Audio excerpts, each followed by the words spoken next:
जय गुरु जी, शुक्राना गुरु जी, अनंतम अनंतम शुक्राना गुरु जी महाराज। आज हम शिव महापुराण का षष्ठ कैलाश संहिता का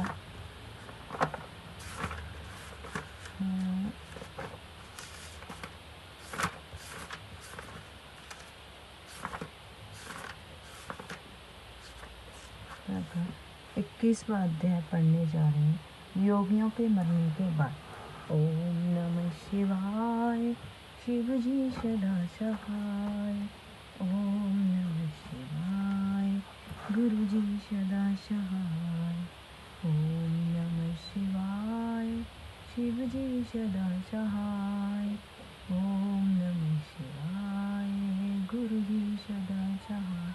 जय गुरु जी, शुक्राना गुरु जी। वामदेव जी बोले, हे गुरु, मैंने यह सुना है कि यतियों का दाह कर्म नहीं होता, केवल शुद्ध भूमि में उन्हें स्थापित कर दिया गया। उसका क्या कारण है, ये आप हमें प्रेम पूर्वक कहिए, क्योंकि आपके समान कोई वक्ता नहीं है। सूर्य जी बोले, जब वामदेव जी ने इस प्रकार कहा, तब असुर निकंदन स्कंद शिव जी से सुने हुए इस परम रहस्य को फिर उनसे कहने लगे। स्कंद जी बोले, हे मुनि, यह बड़ी गुहा बात है। इस प्रकार प्रश्न तो शिव योगी भृगु नाम के मुनि ने भी सर्वज्ञ शिव जी से किया था, जिनसे उन साक्षात शिव जी ने एक कथा के लय में वर्णन किया था। हे ब्राह्मण, वही कथा मैं तुमसे कहता हूँ। ज्ञान हर एक को नहीं देना चाहिए। यदि ऐसा ही कोई शांत चित्त वाला शिव भक्त शिष्य तो उसे ही देना, क्योंकि ऐसा ही महाधैर्यवान योगी जिसे समाधि अवस्था प्राप्त हो, वह शिव रूप से परिपूर्ण होता है। परंतु जिसका चित्त समाधि से परिचित नहीं है और अधीर हो, उसका एक उपाय है। ऐसे पुरुष को चाहिए कि गुरु के मुख के सुनकर शिव जी का ध्यान में प्रायपण योग अभ्यास करें, जिससे तीनों पदार्थों का ज्ञान होता है। ऐसे त्रिपुटी में ध्यान करने के लिए यम नियम आदि का अभ्यास करें। नित्य प्रवण में मन लगाए। यदि कभी शरीर शिथिल पड़ जाए और शरीर न चलता हो, तो केवल शिव जी का स्मरण करता रहे। इससे भी सदाशिव को प्रसाद से नंदी द्वारा प्रेरित व पुण्यात्माओं को लोक ले जाता है। वह कैसा भी हो, उसे उत्तरायण की गति प्राप्त होती है। इति शिव महापुराण षष्ठी कैलाश संहिता का 21वां अध्याय समाप्त। जय गुरु जी, शुक्राना गुरु जी। 22वां अध्याय एकादश पद्धति। स्कंद जी बोले, हे मुनि, अब एकादश विधि सुनिए। 11 दिन के आने पर जो विधि कही गई है, वह आप स्नेह से कर रहा हूँ।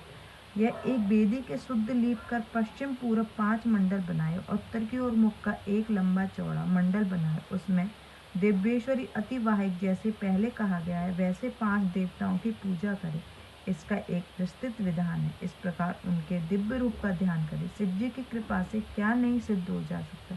वे सब कृपा करने वाले शिव जी ने अपने पास सब कार्य करने वाले दिव्य अनुग्रह वाली ऐसी 5 मूर्तियां स्वीकार कर ली हैं। उन्हें शिवात्मक देवताओं का ध्यान करके उनके चरणों में रख शंख जल विद्यु समर्पण करे। सब विधि बहुत सी पूजा करे। ओम भूर्भुवः इस मंत्र से प्रेक्षण आदि करे। धूप दीप देकर प्रदक्षिणा को नमस्कार कर सिर पर अंजलि धारण कर स्थापना प्रार्थना करे। हे माताओं, तुम प्रसन्न होकर इस यति को शिव चरणों में रक्षित करे। ऐसे प्रार्थना की हुई सब कर्मों को कर उनके प्रसाद को कन्याओं में बांट दे, अथवा गौओं को खिलाए, अन्यथा जल में डाल दे, अन्यथा कहीं न डाले। इस प्रकार उनका पार्वण श्राद्ध करे, क्योंकि यति कोई एकोष्ठित श्राद्ध नहीं होता। इसको भी एक अलग विधि है। विधि करके 4 ब्राह्मणों को बुलाकर उनके चरण धो शिव की शिवदी पूजा कर शिव के सम्मुख भोजन कराए। फिर गोबर से लेप कर जिस पर पहले से कल्पित कुछ रखा उस पर बैठ प्राणायाम करे।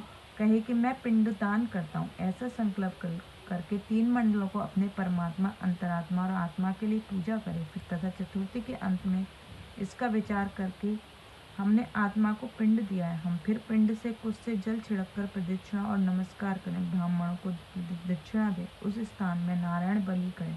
फिर रक्षा के लिए विष्णु महापूजा का अलग विधान है। अंत में वेद पाठी 12 ऐसे ब्राह्मणों को जिनका केशव आदि नाम हो बुलाकर उन्हें गंध अक्षत पुष्प से पूजन करें। फिर उपनाह तथा छत्र को देखकर विधि भक्ति पूर्वक विविध शिव वचनों द्वारा यथा विधि संतुष्ट करें। कुशाओं का पायस बलि करें। हे मनुष्य, यह एकादश की विधि मैंने कही है, हे द्विज अब द्वादश की विधि सुनो। इति सिंह महापाठ षष्ठी कैलाश संहिता का 22वां अध्याय समाप्त। जय गुरु जी, शुक्राना गुरु जी।